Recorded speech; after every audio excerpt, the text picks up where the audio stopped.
이 시간 저희들이 열왕기상 9장을 읽었습니다. 열왕기상 9장은 이제 성전을 건축하고 그 뒤에 하나님께서 다시 솔로몬에게 나타나셔서 말씀하시는 내용이 나옵니다. 하나님께서 말씀하신 내용의 핵심은 말씀을 떠나지 말라 이겁니다.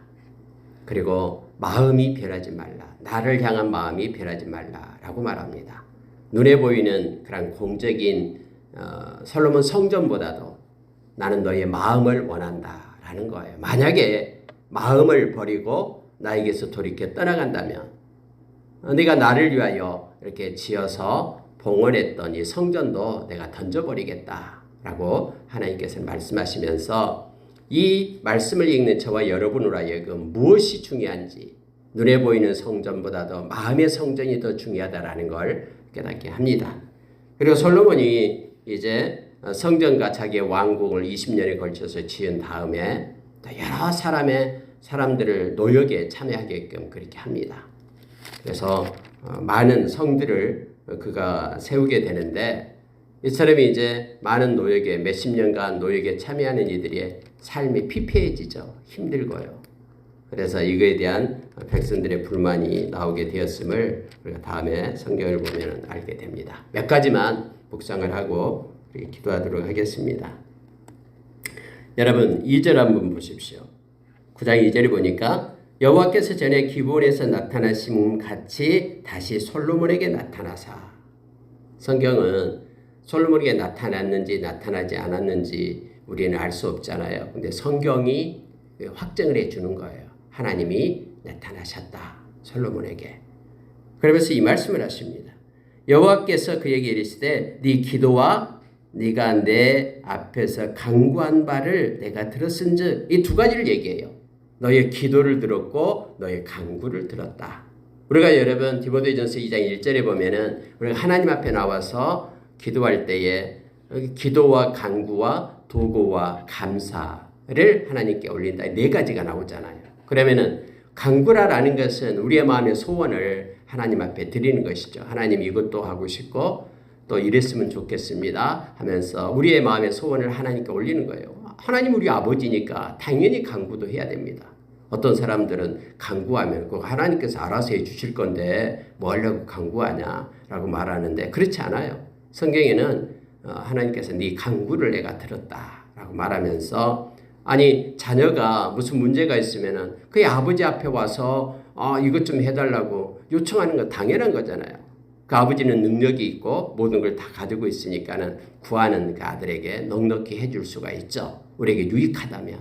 근데 그걸 주면은 우리에게 위험하다 그러면은 우리 주님께서 다른 걸로 해주겠죠. 말씀을 응답해 주시고 우리 갚아주겠죠.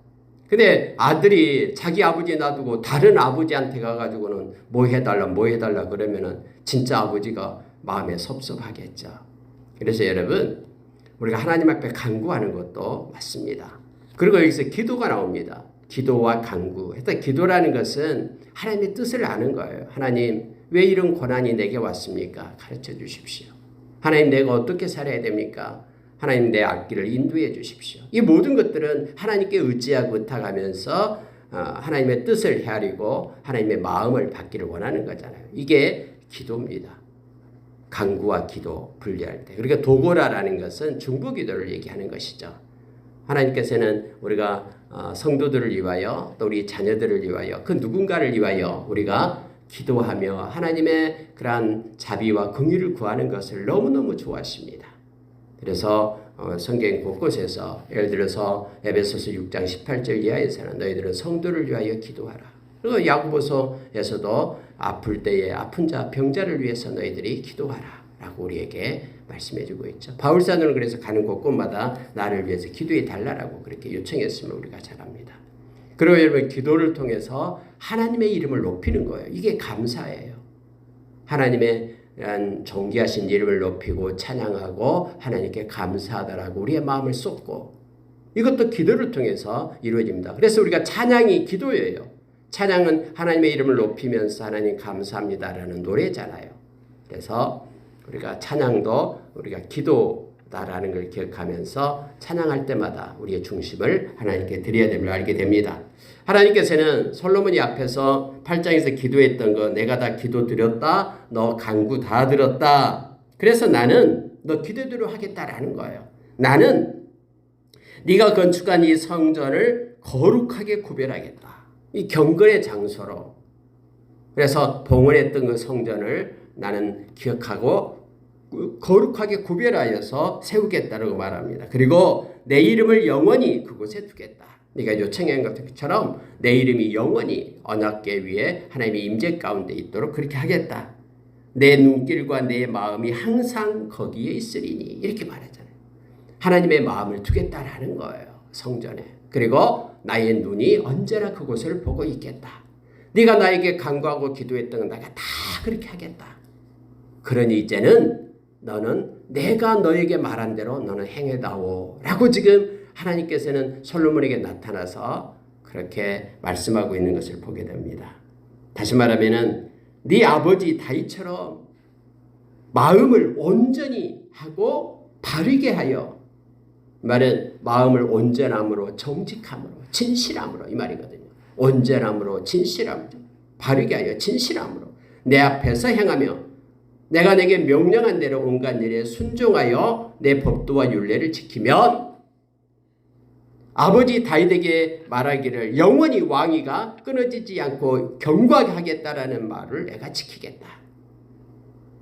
그러나 만일 너희나 너희 자손이 아주 돌아서서 나를 따르지 아니하고 내가 너희 앞에 둔 나의 계명과 법도를 지키지 아니하고 가서 다른 신을 섬겨 그것에 경배하면 내가 이스라엘에게 내게 그들에게 준 땅에서 끊어버릴 것이요 내 이름을 위하여 내가 거룩하게 구별한 이 성전이라도 내 앞에서 던져버리리니 이스라엘은 모든 민족 가운데서 속담거리와 이야기거리가 될 것이다 라고 하나님께서는 말씀을 하십니다.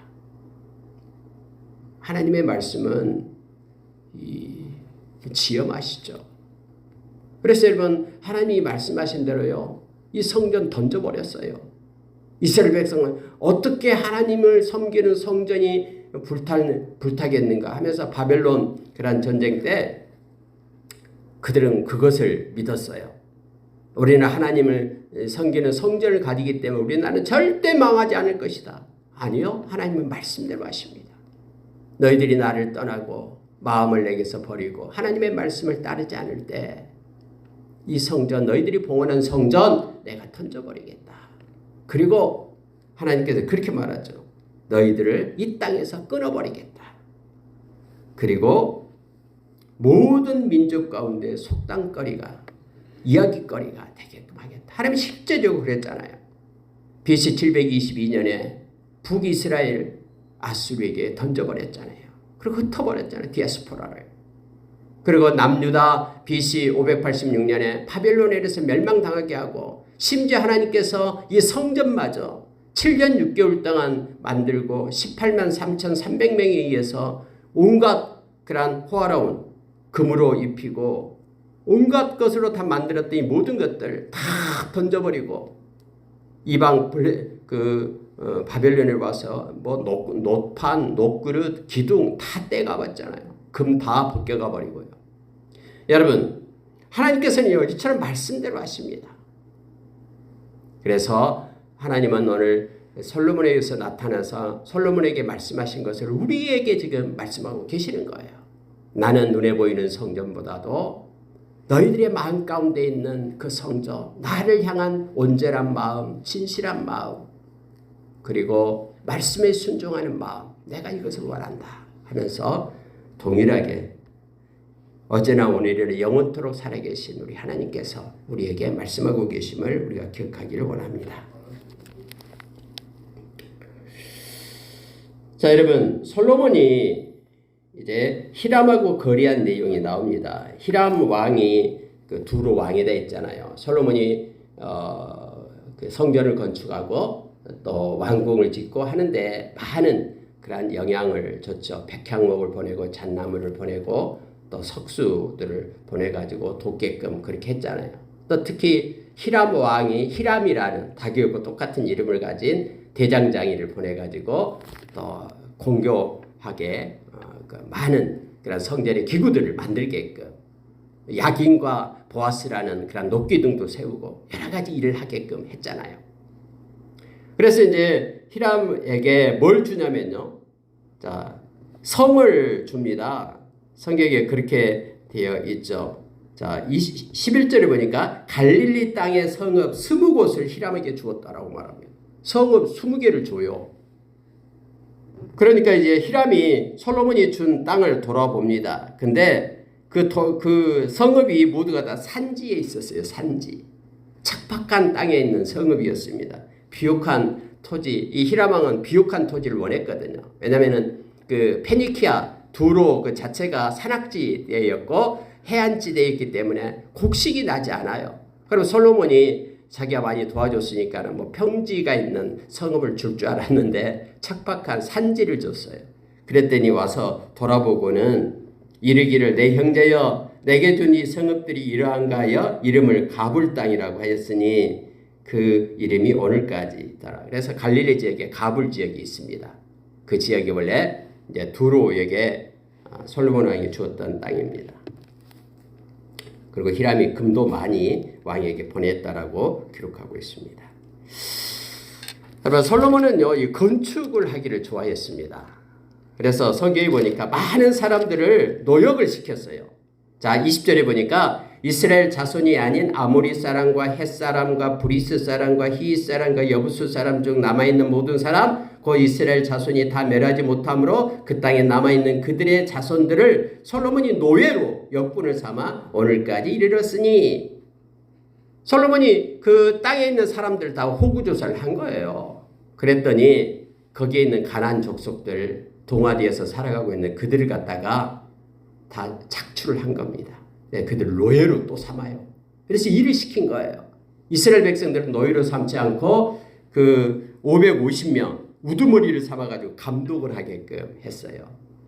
근데 보십시오. 성전을 건축하는데 7년 6개월, 왕국을 건축하는데 13년. 그리고 나서 많은 또 성읍들을 건축을 합니다. 성경에 그렇게 되어 있잖아요. 밀로와 예루살렘 성과 하솔과 무깃도와 게셀을 건축하였다라고 되어 있죠.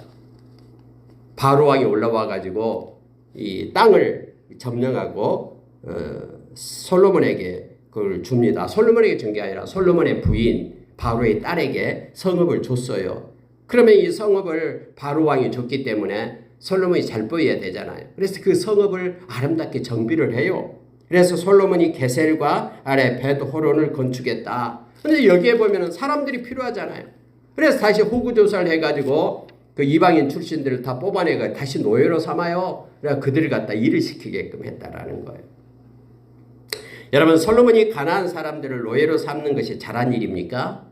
그렇지 않습니다. 옛날에 여러분 하나님께서 모세에게 그렇게 말씀했죠. 여호수아에게도 말했고요. 여기에 나오는 모든 사람들 아모리 사람, 헷 사람, 브리스 사람, 히윗 사람, 여부수 사람 이들을 다 하나님께서는 철저하게 멸할 것을 말했죠. 왜냐하면은 그들이 오랜 세월 동안 우상 숭배에 젖어 있는 사람들이거든요. 뭐 신전에서 매춘 행위를 하고 어린이들을 갖다 인신제사로 불에 태워 드리고 이와 같이 하나님 보시기에 가증한 행위를 하고 있었던 사람들이었거든요. 근데 그들을 노예로 삼고 다시 함께 하게끔 이스라엘 백성과 함께 살게끔 해서요. 이스라엘 백성이요. 다 그들을 따라갑니다. 사람의 심리는 참 이상해요. 보세요. 다윗이 그랬잖아요. 다윗이 많은 양떼들을 가지고 있으면서 나단 선지자가 그렇게 얘기했잖아요. 부자이면서 가난한 사람 그 한 마리 그런 식구처럼 같이 살고 있는 그 양을 갖다 친구를 위하여 잡아서 줬다. 이렇게 말하죠. 99개를 가진 사람은요. 1개를 더 원해요. 그래서 100개를 채우려고 해요. 이게 인간의 욕심이거든요. 하나님을 잘 섬긴다고 생각하는 이스라엘 백성이지만 한쪽으로는 섬겨요. 그러나 가나안 땅의 이 족속들이 그들이 자기 자신의 그러한 신앙을 가지고 살잖아요. 우상숭배를 하고. 그럼 그것도 갖다가 섬긴다니까요. 아, 그걸 하면은 저들이 받는 그런 축복을 나도 받을 수 있다 생각하고 한쪽으로 하나님 섬기고 한쪽으로는 그 우상을 따라서 섬겨요. 이게 인간의 심리예요. 그래가지고 이스라엘 백성이 망하잖아요. 한쪽으로는 하나님을 섬기면서 한쪽으로는 자기 자식을 잡아가지고 죽여가지고 자기가 축복받을 거라고 인신제사를 드리기도 하고 그러한 악한 그러한 매춘 행위를 하기도 하고 막 이러한 일들이 이스라엘 문화 속에 이렇게 젖어온 거예요. 솔로몬이 살려둬요. 그들도. 왜냐하면 노예로 삼으려고. 근데 여러분 노예로 삼을 때는 막 그들의 인력을 써서 좋지만은 그들의 악한 영향이 문화의 영향이 이스라엘 백성들에게 스며들어서 자기마저도 그 우상숭배에 빠져가지고 하나님을 버리잖아요. 마지막 때는요. 모든 백성들이 다 이러한 하나님을 떠나는 버리고 또 쪽마음을 가지고 온전히 하나님을 섬기지 못하고 경외하지 못하는 그러한 악의 그러한 구렁텅이 속으로 들어가게 된 거예요. 이 일 때문에요. 그래서 여러분 우리가 무슨 일을 할 때는요. 표면적으로 나타나는 유익보다도 영적인 유익을 더 생각해야 됩니다. 하나님의 말씀을 먼저 생각하고 하지 말아야 될 것은 끊어내야 돼요. 그래야지만이 우리가 믿음 안에 성숙을 이룰 수 있음을 보게 됩니다. 솔로몬은 막 부자예요. 그리고 또 돈을 많이 취합니다. 배들을 만들어서 오빌에 가서 금을 가져오게끔 하죠. 금 420달란트를 얻고 솔로몬 왕에게 가져왔더라 해서 28절에 보면은 배도 짓고 또 가서 무역도 하고 그래서 금도 가져오고 이렇게 했어요. 여러분 신명기서 17장에 보면은 하나님께서는 그 얘기를 말씀을 하셨죠. 왕이 되려면은 일단은 그 아내를 많이 두지 말라 했는데 솔로몬은 뭐 1,000명이나 되는 아내를 두었죠. 그리고 말을 많이 두지 말라라고 얘기했는데 말을 많이 두었죠. 성경에 보니까 마병의 성을 건축했다라고 말합니다. 그리고 금을 많이 가지지 말라고 했는데 금을 엄청나게 무역에서 가지고 와요. 그리고 하나님의 말씀을 늘 읽으면서 해결했는데 하나님의 말씀 대신에 우상을 섬기게 되죠. 그래서 여러분요. 솔로몬이 처음에는 지혜와 지식의 왕으로 참 성전을 짓고 많은 일들을 하지만 마지막 때는 성경의 말씀에서 어긋난 그런 삶을 살게 되어서 결국 그가 어리석은 왕으로 전락하고 마음을 우리가 말씀을 통해서 보게 됩니다. 말씀을 마치겠습니다. 하나님께서는 솔로몬에게 나타나서 다시 한번 경고를 했습니다. 솔로몬아, 네 공적에 네가 사무쳐 있지 마라.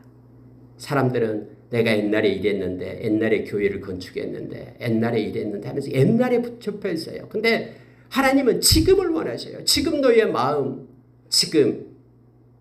그리고 눈에 보이는 것보다 눈에 보이지 않는 것을 하나님은 더 귀히 여기시고 성경도 그렇게 우리가 말합니다. 눈에 보이지 않는 것은 영원한 것이다라고 말하면서 우리의 마음을 하나님은 원하셔요. 마음을 나에게서 떠나면은 너가 만들어놨던 공적도 버려버리겠다라고 말씀하고 있습니다. 그래서 무엇보다도 우리의 마음을 지키면서 마음의 성전을 아름답게 꾸미고 하나님께 영광 돌리는 믿음의 성숙이 있는 우리가 되기를 원합니다. 함께 기도하겠습니다.